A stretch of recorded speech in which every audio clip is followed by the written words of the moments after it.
हारून ने सोने का बछड़ा बनाया था, फिर भी परमेश्वर ने उसे पनिश क्यों नहीं किया? जबकि दूसरी तरफ परमेश्वर ने बाकी लोगों को दंड दिया था, जिसमें करीब 3000 इजरायली मारे गए। इसका आंसर 3 तरीकों से मैं आपको दूंगा। पहला है हारून के याजक पद के कारण, और नंबर 2 लेवियों ने पश्चाताप किया, इस कारण उसे दंडित नहीं किया गया। और तीसरा है परमेश्वर ने हारून को तुरंत दंड नहीं दिया, बल्कि बाद में किसी दूसरे रूप में उसे दंडित किया गया। लेकिन इन पॉइंट्स को रखने से पहले मैं आपको पूरी घटना दिखाना चाहता हूँ। हम निर्गमन 12 में पढ़ते हैं कि परमेश्वर ने अपनी सामर्थ के द्वारा अपने लोगों को मिस्र देश से छुड़ाया ताकि उन्हें प्रॉमिस लैंड में ले जा सके। इसके बाद परमेश्वर उन्हें सिनाई पहाड़ के पास लेकर आता है और मूसा नबी को ऊपर बुलाता है ताकि परमेश्वर अपनी व्यवस्था अपने लोगों को दे सके। लेकिन जब मूसा नबी को लौटने में देरी होती है तो इजरायलियों को लगता है कि मूसा नबी मर चुका है और इसलिए वो सोने का बछड़ा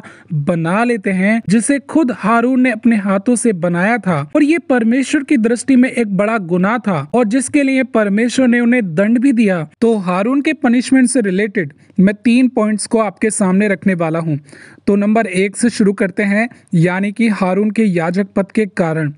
इस्राएलियों ने सोने का बछड़ा बनाया था अध्याय 33 में, जबकि हारून को तंबू की सेवा के लिए और एक याजक होने के लिए पहले ही नियुक्त कर दिया गया था परमेश्वर के द्वारा, जिसे हम अध्याय 28 में देख सकते हैं कि परमेश्वर ने मूसा नबी से कहा था अपने भाई हारून और उसके पुत्रों को यही सब वस्त्र पहनाकर उनका अभिषेक और उनका संस्कार करना और उन्हें पवित्र करना कि वो मेरे लिए याजक का काम करें। इससे पता चलता है कि हारून और उसके बेटों का काम परमेश्वर और इस्राएलियों के बीच में महत्वपूर्ण भूमिका निभाने का था, ताकि वो परमेश्वर और मनुष्य के बीच में मेल करा सकें। और ये जो औदा है, ये जो पद है, परमेश्वर ने पहले ही नियुक्त कर दिया था। और ऐसे में अगर परमेश्वर हारून को दंडित करता है तो 28 अध्याय में किया गया परमेश्वर का हारून से वादे का कोई महत्व नहीं रह जाएगा। और यही वजह हो सकती है कि परमेश्वर ने हारून को दंड नहीं दिया।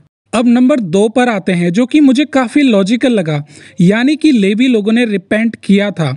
हम देखते हैं कि परमेश्वर हारून से नाराज था और उसे मारना चाहता था, लेकिन फिर भी मूसा ने हारून के लिए विनती की ताकि परमेश्वर उसके गुनाह को माफ कर सके। मूसा ने 40 दिन और 40 रात तक अपने भाई हारून के लिए परमेश्वर से विनती की और इसके लिए ना तो उसने रोटी खाई और ना पानी पिया। और इसके बाद जब मूसा नीचे उतर के आता है तो सभी को मन फिराने और पश्चाताप करने का एक मौका देता है और कहता है कि जो कोई यहोवा की ओर का है वे मेरे पास आ जाए।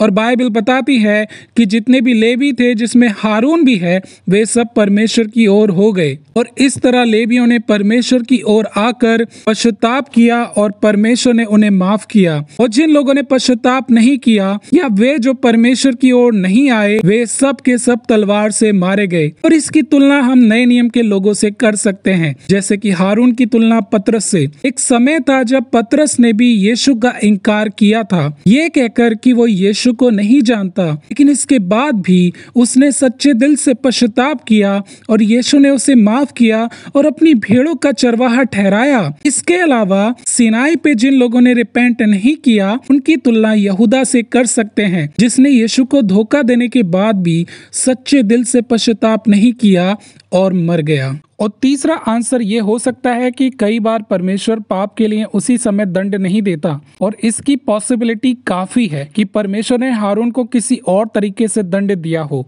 उदाहरण के लिए उसने अपने दोनों बेटों को खो दिया और उसके जीवन में कई कठिनाइयां शामिल थी जिन्हें सजा के रूप में देखा जा सकता है। और इसके अलावा ये दंड भी हो सकता है कि हारून प्रॉमिस लैंड को नहीं देखेगा, और ये हुआ भी क्योंकि हारून 40 वर्षों की यात्रा के दौरान जंगल में ही मर गया था और प्रॉमिस लैंड को देखने नहीं पाया सिवाय यहोशू और कालेब के। तो प्रियो, 3 लॉजिकल पॉइंट्स जो मैंने आपके सामने रखे हैं, मैं उम्मीद करता हूं ये पॉइंट्स आपको समझ में आए होंगे।